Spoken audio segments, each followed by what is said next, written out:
Coming up this week on this lifestyle show, Gary's here, and we're going to catch up on the news that we missed out for the last couple of weeks. So we've got builds and EV news, Microsoft news. We're talking about the Android subsystem for Windows being pulled. We'll also talk about the Korg Keystage MIDI 2.0 controller, which I've got, Gary Newman, and EV news, and lots more. So let's get straight to Gary. Gary, good evening. Good evening. And what a great show that was with Pete Brown from Microsoft last week.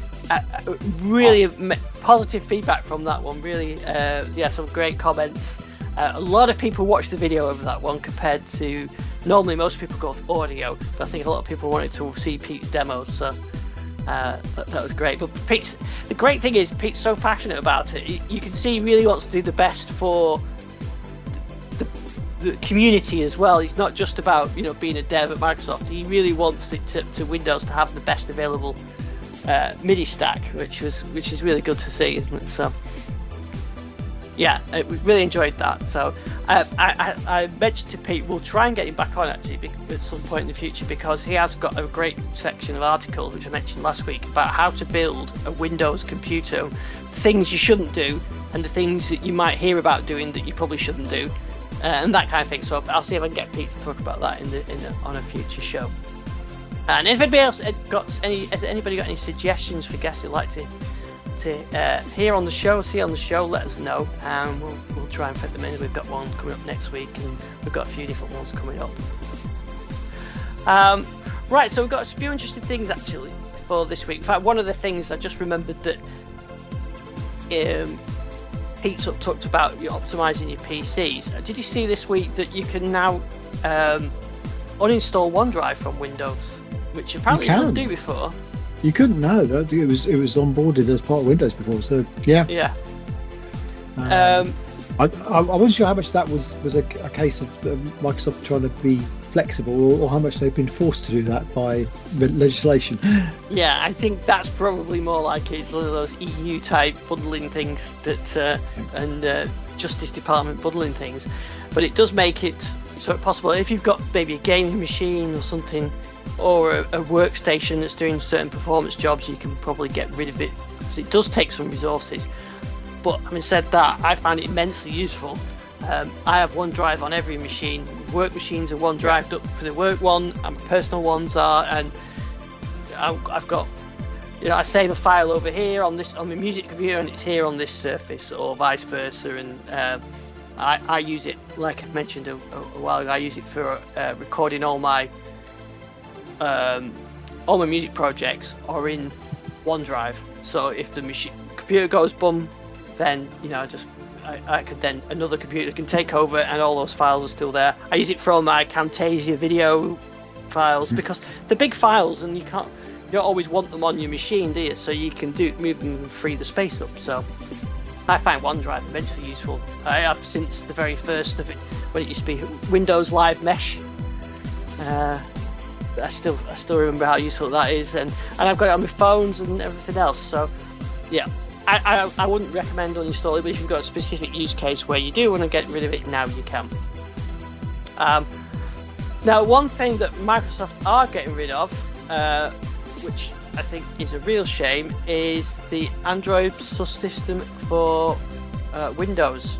So that's the ability to run Android apps on Windows 11. Yeah, that's quite a surprise, was it?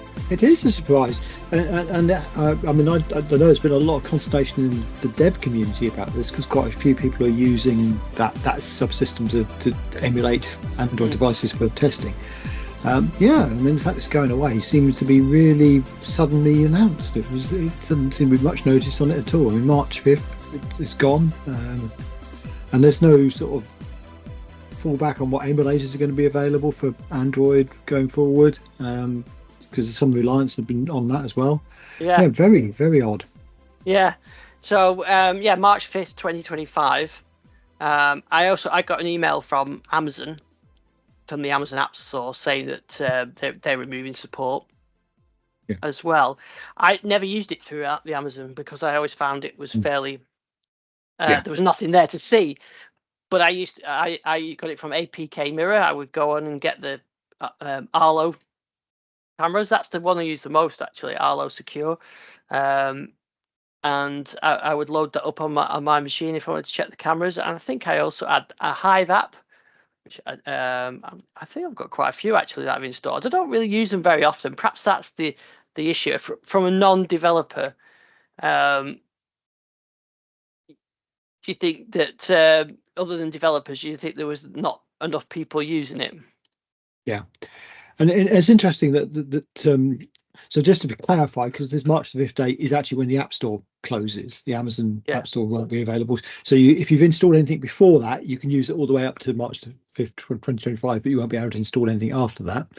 And yeah, I don't know. I mean, it seems really odd that's because there were a lot of developers using it. It was quite a useful technology, and it was actually sort of at one point being sort of touted as the way to test mobile apps on Windows. So yeah, it seems odd. I mean, I know the driving forces behind it have left Microsoft, so maybe that's it. There's also probably licensing costs involved with the Amazon store and things like that, so maybe that's part of it.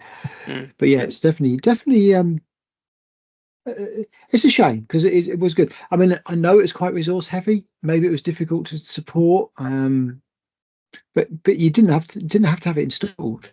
No, you could always have that choice. So yeah, I mean, I don't know. It's one of those typical Microsoft decisions, I think.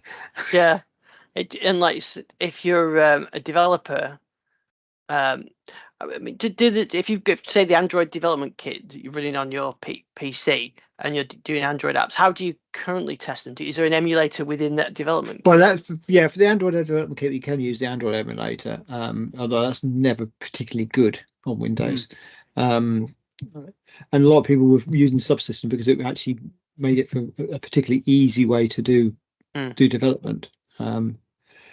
Yes, it's interesting. It's definitely interesting. This, and you do wonder.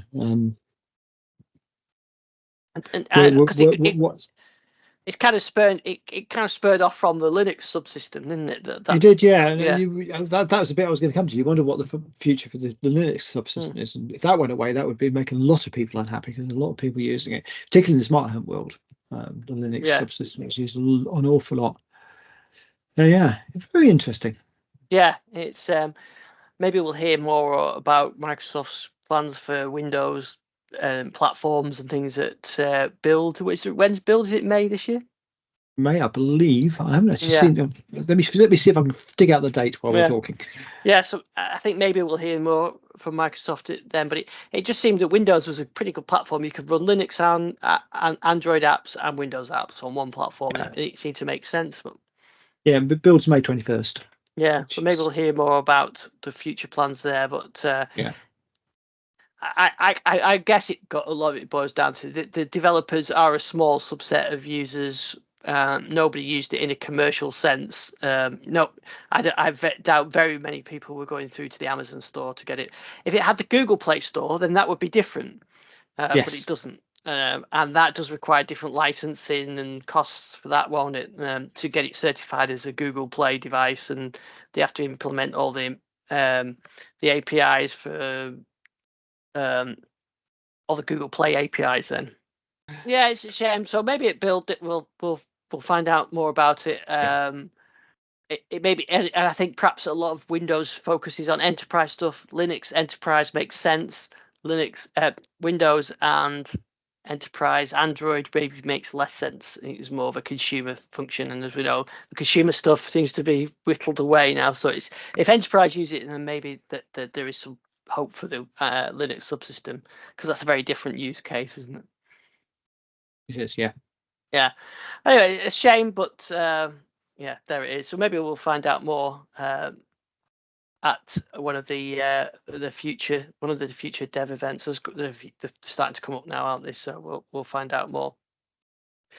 Yes. Now, I don't think we had a build last week, but we did have a build the week before because we didn't do news last week because we were busy talking to Pete. So we did have a Canary build last week. So that was 26063.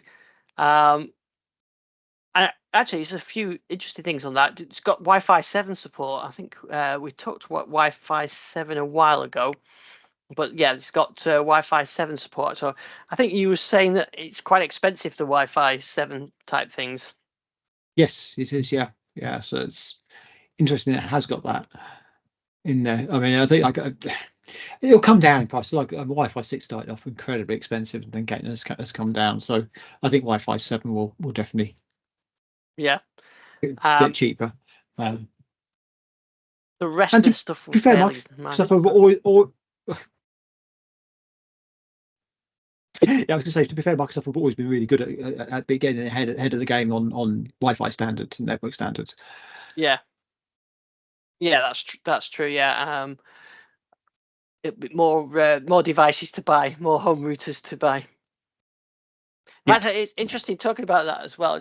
You might be able to know the answer. The Amazon Eero devices. I was talking to someone who had a few of these. So he had two. He had one connected to his main fiber. I think he had like a gig throughput from his provider, so that was working fine. So he had another Eero that it had in his. There you're back. So he had another Eero that is in his kitchen that could also that got about 500 to 600 meg. So then he got a third one for upstairs, but the third one would only ever talk to the kitchen one. So he only could get 600. If he moved it to the other side of the house, then it would talk to the one connected directly to the fiber and get the full bandwidth. So he was a bit, so he wasn't quite able to get what he wanted to the fast throughput, because it's like a triangulation, isn't it? The one upstairs was closer to the slower one, so it always paired with the slower ones. But I suppose if the signal strength was better between the master and the third one, then it would use that. But it's just the way I guess it's using the way mesh works. Calculation. It's kind of trying to. But to be fair, he probably wouldn't have got that throughput even if it had been close, because it's going to degrade over distance anyway. So probably what he needs is one sort of between the two to just boost it up and that's what I said. You almost want a few and then just position them until you've got the right. Yeah. I mean, that's essentially what the mesh is, isn't it? You position them until you get what you want. And there are tools to actually allow you to work out the best place to put them as well. So I think it's definitely something I would look into. Yeah. But anyway, so this Windows 11 supports Wi-Fi 7 now, so you can go bin your Eeros and get a new Wi-Fi 7 one. Other than that, there weren't that many changes. We had a few beta builds in the last few weeks. I think we've had 3 beta builds since we last had a Canary build. The other thing that we did get was the ability to use your phone camera as the webcam. I know you saw that. I couldn't test this because they hadn't rolled it out to my device, but if you're using that PC Link software that's built in now, you can use your phone as your webcam. So you haven't got a webcam on your say maybe it's a desktop hasn't got a webcam, you can actually use your phone as a webcam now, which I thought was quite interesting. So and it also gives you that, even if you're using your laptop, sometimes you have to turn your screen around, you want to show something, you can use your phone and you could actually give a better demo of something. I quite often switch to using the phone if I want to do something like that, but now you could use that as well. So that's quite an interesting way of working. The other thing as well,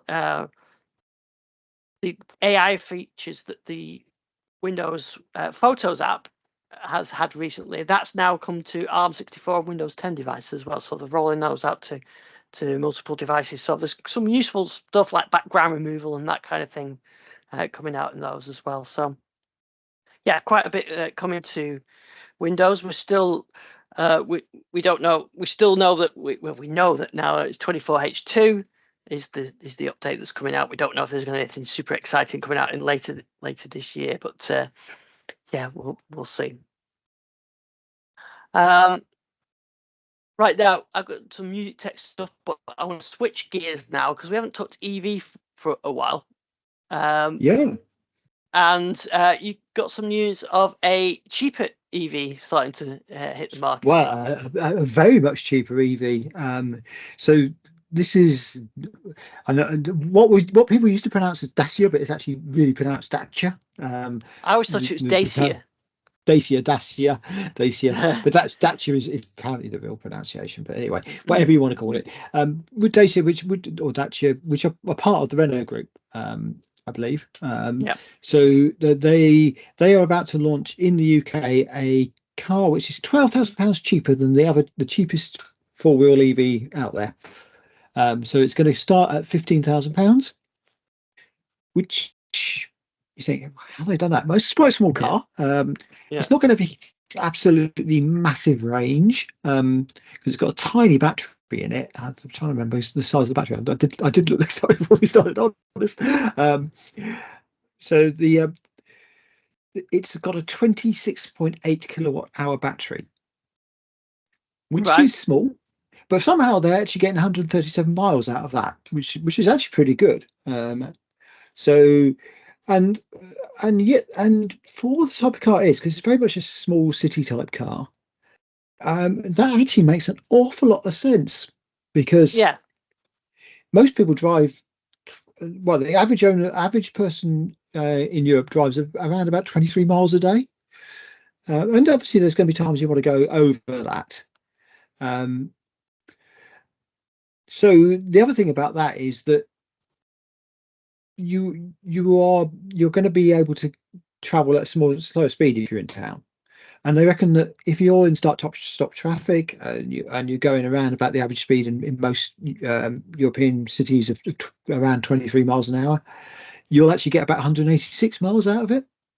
So around town, it's going to give you quite a good, and you wouldn't have to charge it very often. The other thing with that size battery pack, and I have to say, I am quite surprised they've managed to get that much range out of that size battery pack, but 26 kilowatts. So if you actually think about it, you can charge at 7 kilowatts an hour roughly. So 26 kilowatts would overnight charge would just take you 4 hours. So basically, you could fully charge that every single night if you wanted to. Mm-hmm. And it's also not going to cost you an awful lot as well.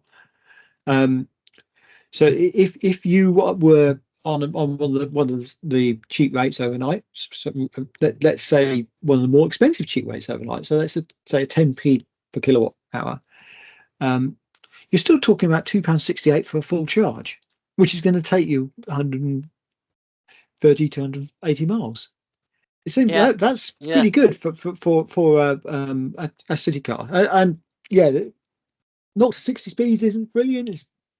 It's around about 14 seconds or 19 seconds in the base model, but the 0 to 30 speed's okay, and the pickup around town will be fine. And it's almost like that perfect town car, and it would make a pretty good first car for some people, especially when it gets onto the second-hand market. I think it's going to. I mean, in a couple of years' time, they'll probably be sub £10,000 easily.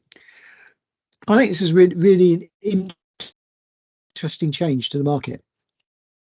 Yeah, because you talked about it in the past. I mean, you don't necessarily need those giant batteries if you're just someone that drives around maybe drop the kids off at school, or you work locally, or you go shopping.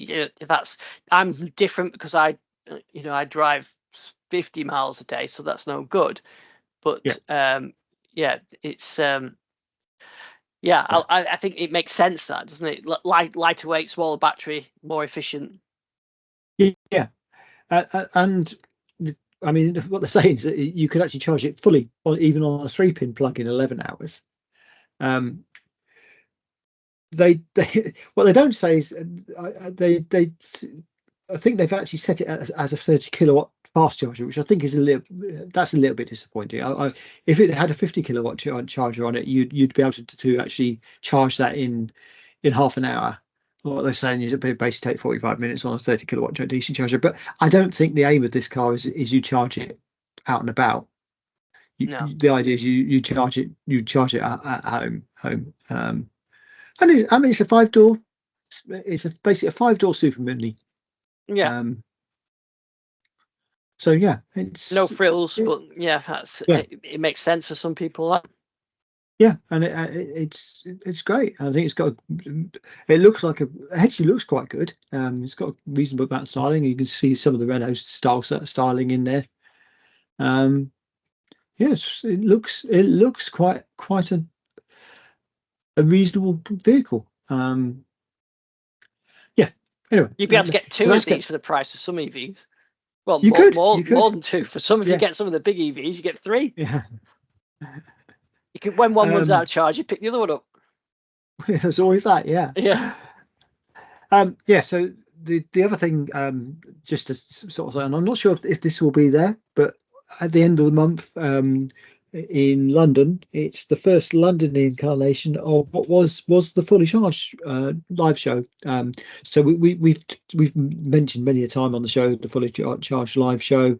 Really good place to go and look at EVs. Well, this year they've rebranded. They call themselves Everything Electric because they're not just covering cars; they're covering home heating tech and all solar panels and all that sort of stuff, renewables and things. And that will be hosted over the Easter holidays, so starting Thursday before Good Friday, in London at the main exhibition centre of London. So just head over on the DLR on the line, the new Elizabeth line, and you can go and find Everything Electric London. And I'm just going to get the dates and everything for you, just pulling it up in front of me. But yeah, again, highly recommended. The Fully Charged Show is always one of my favourite places to go. So yes, so it's at the XL Centre. I forgot to say that it's at the XL Centre, and it will be. Just trying to find. So that's the one thing I haven't got on here is the actual date. So I'll include a link in the show notes as well. So yes, yeah, we'll find the link for it. But yeah, it's going to be. There we go. I found it now. So I'll just bring the dates up. So it's the 28th to the 30th of March. Right. It should be a good show that then, because I think the other shows are pretty good. But so, it's a lot on it now, isn't it? And it's going to also include What Drive, which is expected to be the biggest electric vehicle test drive program ever hosted in the world. So if you want to go and test drive EVs, it sounds like that's going to be a place to go. And I will be covering it for Digital Lifestyle Show, which will get some interviews and things. Post that hopefully. Oh, brilliant! Yeah, I'll be on the opposite end of the spectrum. Easter Monday, I'll be at Alton Park watching the British GT Championship. So probably in the rain. It usually rains on the bank holiday Monday. Last year I went and it rained at the start of every race, and then it stopped. And then it would stop, and then it rained at the start of the next race. But yeah, that's a good fun event. So that's in Cheshire, Alton Park in Cheshire. So looking forward to that one. It was this kind of time we missed the Gadget Show live. Used to be in Easter, didn't it? That was always a good show. Yeah. It's a shame that finished. That was quite good. That was really good. I used to enjoy that. Of course, that show no longer exists. Just before I forget, the other thing which they have announced is that they realised the pricing was probably a little bit out of some people's range this year. So with all the cost of living crisis. So what they've actually done, they've included if you are under 25 years old, you can just turn up and get in for free. You just have to have proof that you're under 25. So that's quite nice. Attract the young drivers to it. And if you do, if you're over 25, it's going to cost you £19.50 to get in, which was originally £30. So I think that's pretty good. Yeah, that's really good. Yeah. It's a good fun show that. So definitely, that'll be a good one to go to. Yeah. I miss the Gadget Show. We don't really have the tech show. I mean, I do like the Synthfest, which is like the music version of it, but but we don't have anything. Yeah, we don't really have any gadgetry things. No, maybe it's time. Maybe it's time to relaunch the TDL live show. Yeah, it's so hard, isn't it, to get all this stuff together? It's so fragmented now, isn't it? That I do like a good tech show, and I think it's always nice that the one we had in Wigan was good, wasn't it? Because a lot of people brought things to show off, and that was always really nice. So, maybe we should think about that. I guess that would be harder to organise these days, because of the scene is a lot more fragmented now. But yeah, that was a good fun show. Maybe if I went there, I could show off my Keystage that we talked with Pete about last week, but this, and I've got the review up on it now. So this is share my screen. So this is a Polyphonic Aftertouch remote control keyboard. So it's designed for controlling other devices, but and it supports MIDI 2.0, is what Pete was talking about last week. So I've got it connected up to soft synths on a Surface or other Windows devices, and it talks in both directions to the soft synth. So the display has the name of the patch you're editing. If you use it with some of the modern software, there's 8 controllers on there, and they get assigned a value.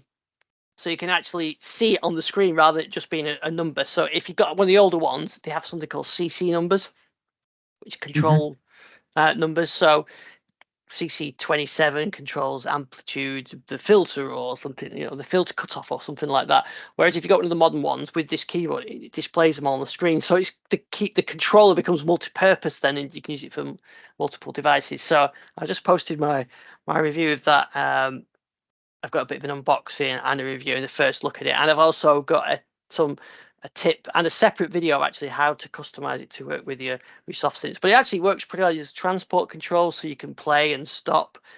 You can use it as a jog wheel to control your synths. So I found it really good actually. If you had it, you could have it sort of straight in front of you on your desk, or you can have it, I've got it over there, so it's just to the side. But because it's got transport controls on, when I want to record something, before I used to reach over and grab the mouse. Now you can just press record on the keyboard and start playing. So that's quite handy. These aren't new things, but this one particularly is because it's got MIDI 2.0, which is what Pete was talking about last week, and Polyphonic Aftertouch, which means if you're playing 4 notes, 8 notes, and you press one of them harder, you can have some effect on it, so a bit of vibrato or something else like that. So what Vangelis used to use on the Blade Runner type things to get those really ethereal type sci-fi sounds, and you can kind of get that on there. So check out those videos. We've got those reviews on there. And interesting, I've got another video should be out for next week. A commenter asked me on this, because I've been doing these sort of things on the ModWave, creating synth sounds almost on request now. So people send me things, can you do this? And I have a go, and I've done it. So I've got a request this week to recreate the Vox Humana sound from the Polymoog used by Gary Newman on cars and on Our Friends Electric and other things. And it's the really distinctive high-pitched sort of synth sound that you can hear towards the end of the song. So that's, I think it was 1979, was it, Gary Cars? Anyway, I had a go at doing it, and I think I pretty much got it cracked. So it should be a video of how to recreate it. I'm going to do that. I'll start from scratch and recreate the whole thing from scratch and show you how I did it. So that'll be on my YouTube channel as well. So I've got a bit of so I've been on a Gary Newman kick last week, listening to some of his stuff. I'm always a Gary Newman fan, but I haven't listened to it for ages. But cars and all that kind of stuff, such good sounds. It's like futuristic retro, isn't it? I mean, in the late 70s, it was futuristic, but now it's kind of a retro of future. So I do like that. So have a look out for that video. So I've got a few of those videos up, and hopefully I'll have a build video, because I've not had a build video for a couple of weeks because there's not been that much to show. So I'm hoping there's some big bang build coming with lots of new features that we can talk about. But I guess the way that Microsoft are going now with builds is they're trickling these features out now, aren't they? They're trying to avoid the big bang because that's hard to support, I suppose, and they just release these features as minor upgrades just to trickle them down into the. And it's the same with how they release them. They go into beta and then to release preview, but you don't get new builds. They just switch. The code gets delivered, doesn't it? And then they switch those features on when you're ready. And I suppose it's the same as other operating systems as well. I got if you get an Android phone, you go from Android 13 to 14. You can't really tell that unless the phone manufacturer has made a big effort to change the UI. You can't really tell, can you? There's only minor changes to the actual to the UI of it all. that's how the world we're in now, I suppose. Yeah. Anyway, Yeah, so I do. go ahead. I was just going to say that whole after last week's show, the whole area is really fascinating me. All the stuff you're doing on that, it's really good. Yeah, and I'm loving the YouTube videos at the moment. Yeah. Oh, and that reminds me, I've got some new songs as well. Three new songs out that are available on Spotify, Apple Music, and Amazon Music. These have got a bit of a prog feel to them, a bit 90s Genesis. So the first one's a bit of a longer 6-minute one with sort of in 3 sections. So have a check of that. In fact, I'll play out the show out with the one of them as well.